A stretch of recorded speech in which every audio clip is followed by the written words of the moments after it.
एक व्यक्ति होता है जो अपने ससुराल जाता है और अपनी ही साली के साथ शारीरिक संबंध बना रहा होता है। तभी उसकी चचेरी सासू माँ देख लेती है और बोलती है कि मैं भी आ जाऊं क्या। उसके बाद जो होता है, जितने लोग अखबार और न्यूज के माध्यम से सुनते हैं, सभी लोग सोचने लग जाते हैं कि आखिर हमारे इस देश में किस किस प्रवृत्ति के लोग होते हैं। क्या है, पूरी कहानी बताऊंगा, बस लास्ट तक बने रहो और देखते रहो। नमस्कार दोस्तों, मैं विजय शंकर पाल। इस वीडियो को लाइक करना, चैनल सब्सक्राइब करना। रोजाना शाम को 7 बजे हमारी एक नई वीडियो आती है, तो चैनल को सब्सक्राइब करके बेल आइकन को जरूर दबा लेना। बाकी आप लोग कहाँ से हमारी वीडियो देखते हैं, कमेंट जरूर कीजिए, क्योंकि मैं नेक्स्ट वीडियो में आप सभी का नाम लूंगा। जो लोग पिछले वीडियो में कमेंट किए हैं उनका नाम इस वीडियो में लास्ट में लूंगा। बाकी कुछ लोग बोलते हैं कि भाई ऑनलाइन इनकम कैसे किया जाए, तो आपके लिए डिटेल वीडियो और कुछ बेस्ट बेस्ट वेबसाइट हैं जिसकी ऐप की लिंक आपको और डिटेल वीडियो डिस्क्रिप्शन मिल जाएगा, उसको देख करके अच्छी खासी इनकम कर सकते हो। तो चलिए स्टार्ट करता हूँ। आज की जो सच्ची घटना सुनाने जा रहा हूँ, ये है उत्तर प्रदेश में। उत्तर प्रदेश में एक शहर लगता है अलीगढ़। यहीं का एक ग्रामीण क्षेत्र इलाका होता है। यहीं के रहने वाले एक राजू होते हैं जिसकी उम्र 26 साल होती है। राजू बेहद साधारण शांत स्वभाव का व्यक्ति होता है। बस शुरुआत में बस कंडक्टर का काम किया करता था, लेकिन बाद में बस के ड्राइवर बन जाता है और फिर ड्राइवरी करने लगता है। समय बीत रहा होता है। तभी 2020 में पास के गांव में एक लड़की होती है जिसका नाम सुमन होता है, जिसकी उम्र 22 साल होती है। उससे राजू की शादी हो जाती है। अब सुमन दुल्हन बन करके राजू के घर आ जाती है। सुमन और राजू अपनी जिंदगी जी रहे होते हैं। सब कुछ सही तरीके से चल रहा था। समय बीत रहा था। इधर जो सुमन होती है उसकी एक बहन होती है जिसका नाम कोमल होता है, जिसकी उम्र 18 साल होती है। कोमल हमेशा जब भी उसके पास टाइम मिलता था अपने जीजा यानी राजू के पास फोन लगाती थी और बातचीत किया करती थी। ऐसे ही समय बीत रहा था। धीरे धीरे करके 2 साल बीत जाते हैं और एक दिन जो कोमल होती है अपने जीजा राजू से बोलती है कि आपको जब टाइम मिले तो एक बार हमारे गांव आइए, घर आइए, घूम जाइए। काफी दिन हो गया है, लगभग 2 साल धीरे धीरे बीत चुके हैं और आप कभी अपने ससुराल नहीं आए हैं। तो क्योंकि राजू बस चलाता था तो उसके पास टाइम नहीं मिल पाता था, और एक दिन छुट्टी लेता है और अपने पत्नी सुमन से बोलता है कि चलो तुम्हारे मायके घूम आते हैं। तो सुमन भी अपने मायके चलने के लिए, जाने के लिए तैयार हो जाती है और फिर उस दिन अपना बैग तैयार करती है। समय से दिन के 10 बजे घर से लोग निकल देते हैं और दोपहर में अपने ससुराल पहुंच जाते हैं। जो राजू होता है अपनी पत्नी सुमन के साथ अपने ससुराल पहुंच जाता है। और जैसे ही पहुंचता है तो उसके ससुराल में उसके जो सास और ससुर घर पे ही रहते हैं, वो लोग मिलते हैं, हाल चाल होता है और फिर पानी पीता है जो राजू है। फिर वो नाश्ता करता है और फिर पूरा दिन बातचीत करते ही निकल जाता है। उसके ससुराल में उसके सास ससुर थे, राजू के सास ससुर, राजू की एक साली थी जिसका नाम कोमल, और राजू का चचेरा ससुर, चचेरा सासू, और जो चचेरा ससुर थे उनका एक बेटा था जिसका नाम महेश होता है, जिसकी उम्र 19 साल होती है। उस दिन तो जिस दिन पहुंचता है राजू अपने पत्नी के साथ, उस दिन शाम हो जाता है और खाना पीना खाता है।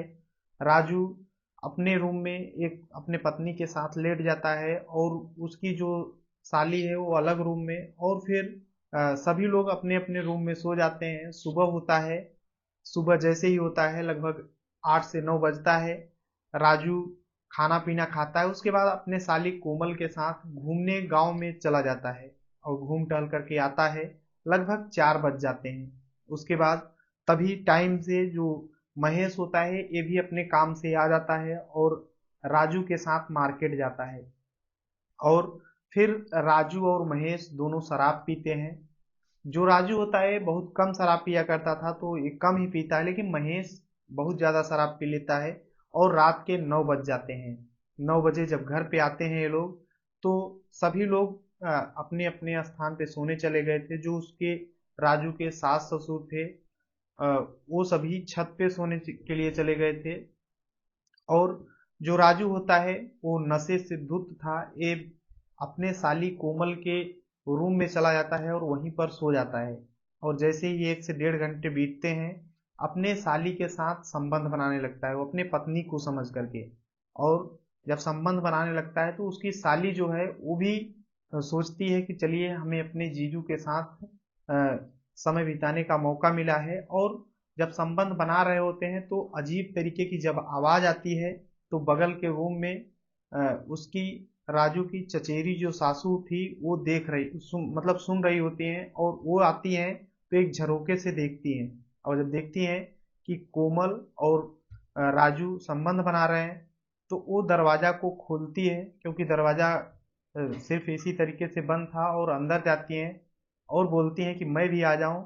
तो राजू बहुत ज्यादा घबरा जाता है, लेकिन जो इसकी सासू माँ होती हैं, चचेरी सासू, ये बोलती हैं कि घबराने वाली बात नहीं है, किसी को बात नहीं पता चलेगा। अब राजू जो होता है ये कोमल और अपने चचेरी सासू के साथ संबंध बनाने लगता है।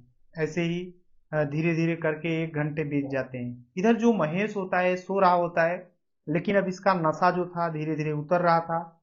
इसकी नींद खुल जाती है। और जब नींद खुलती है तो ये अजीब तरीके की आवाज सुनता है कोमल के रूम से। और वहां पर जब पास में जाकर खड़ा होकर के सुनता है तो एक नहीं बल्कि 2 औरतों की आवाज आ रही थी और महेश भी कुछ आवाजें कर रहा था।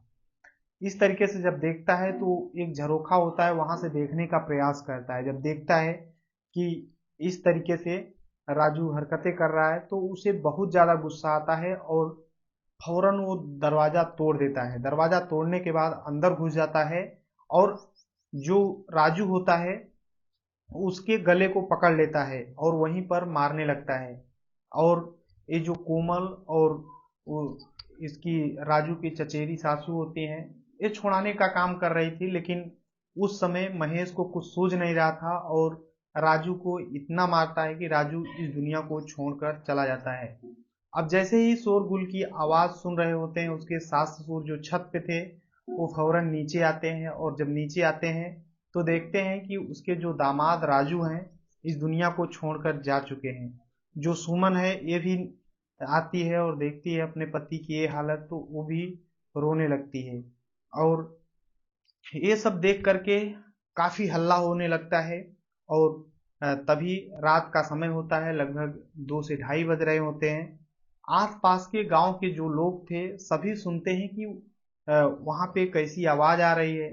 और फौरन देखते ही देखते सैकड़ों की संख्या में वहां पे लोग इकट्ठा हो जाते हैं।